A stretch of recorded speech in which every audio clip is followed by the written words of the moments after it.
And speaking of Game of Thrones, I have a theory about why Arya did not die when she got stabbed in the stomach. Because, okay, that might be spoiling a lot, but I think, because from my experience in TV shows, if you get stabbed directly in the middle of the stomach, that's where your stomach is. Okay, on your abdomen, that's where your stomach is. That's where all the main organs are, you know. So, of course, you'll most likely die from that.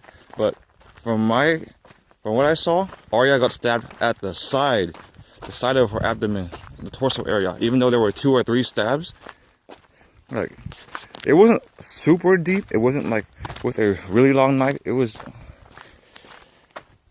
yeah. And though she was bleeding and then walking around, an injury like that is pretty critical and severe, but it's not really death, like causing death, you know? Because, I mean, maybe she got stabbed in the intestines, but I don't know.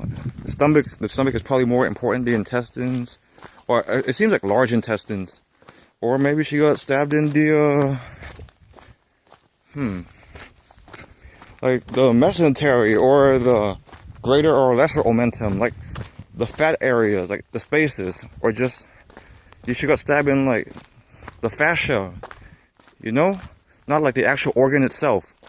So, of course, no one would want to be stabbed in that area, but it's on the side, it's not right in the middle where the stomach is, where the internal organs are.